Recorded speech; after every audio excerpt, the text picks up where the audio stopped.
This year's Conscious Capitalism conference was an intense 3 days in a big room filled with big leaders who weren't just talking big ideas, they were making those big ideas real. Since this was my first year attending, I want to give you a taste of what I learned by sharing 5 takeaways you can use to take a more conscious approach to your family's business. And I'll start with a family business story. Lyle Clark is the 3rd generation leader of the Clark Group. He started a major re-envisioning of his family's pest control company a little over 10 years ago. Their logo at the time was a dead mosquito lying on the ground with its legs in the air and inside a C for Clark. For Lyle, it was the perfect metaphor for how he felt. He knew things needed to change, but he didn't know where to start. And rather than fake it, acting as if he did know, he did the exact opposite. He put himself out there to his management team and said, "We need to change, but I don't know how."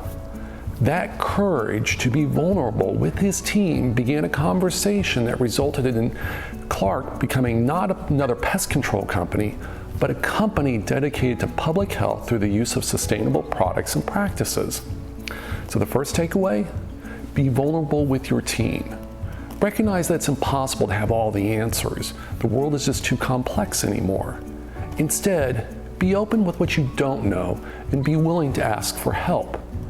It's an invitation for others to step forward and make a contribution, creating buy-in needed for solving those small business problems or something even larger like re-envisioning the company. Next, we heard from Ron Shaich. He's the former chairman of Panera Bread. He oversaw the company's explosive growth. And if you didn't know, and I sure didn't, Panera's performance is stellar. It outpaced Starbucks by 4 times, Chipotle by 6, and beat the S&P 500 by 44%. And part of that success is due to Ron asking himself, how would I compete with Panera if I didn't own it?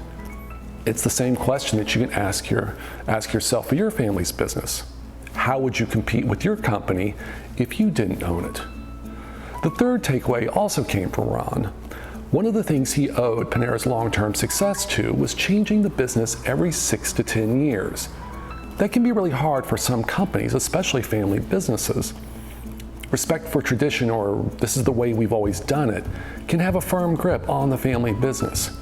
Making changes either to the name, the brand, or the product can be seen as a sign of disrespect, maybe even betrayal to the founder. If your family business is struggling with making changes out of respect for tradition, think of the change as a part of carrying on the entrepreneurial spirit of the founder. Because remember, the founder had a vision for doing something different, something that no one else could see. Repositioning or even reinventing the business by creating new products or services is simply a continuation of that entrepreneurial spirit. The next takeaway comes from Lynn Twist, the author of Soul of Money, Transforming Your Relationship with Money and Life. Lynn is a recognized leader in the fight to alleviate poverty and eliminate world hunger. She reminded everyone in the audience that when you label someone, you don't see them as a human being, you see them as the other. You only see the label and all that baggage that label carries, which is usually pretty negative. By labeling them, you deny yourself the ability to see their gifts, their skills, and their experiences that they offer. And this can be so true in family businesses when disagreements handled poorly lead to a breakdown in the relationship to the point of constant arguing or avoiding each other altogether. Then you no longer see the other person as a loved one. All you see is what you've labeled them as. Now, if there's a relationship in need of repair in your world, take a minute and reflect on the qualities behind that label and remind yourself, there may be more to the story than you know. Then make an effort to reapproach your loved one with curiosity. It can be the first step on the road to repair. And the 5th takeaway comes from Deirdre McCloskey, an economist and historian, among many other things. Seriously, take a moment and read her bio. It's truly one of a kind. She reminded everyone that in a capitalist economy, ideas come first, then investment.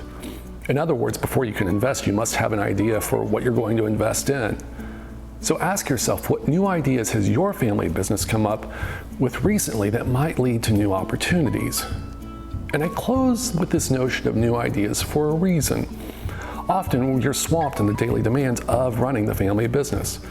It's virtually impossible to spend time thinking up new ideas or finding space to be exposed to new ways of thinking.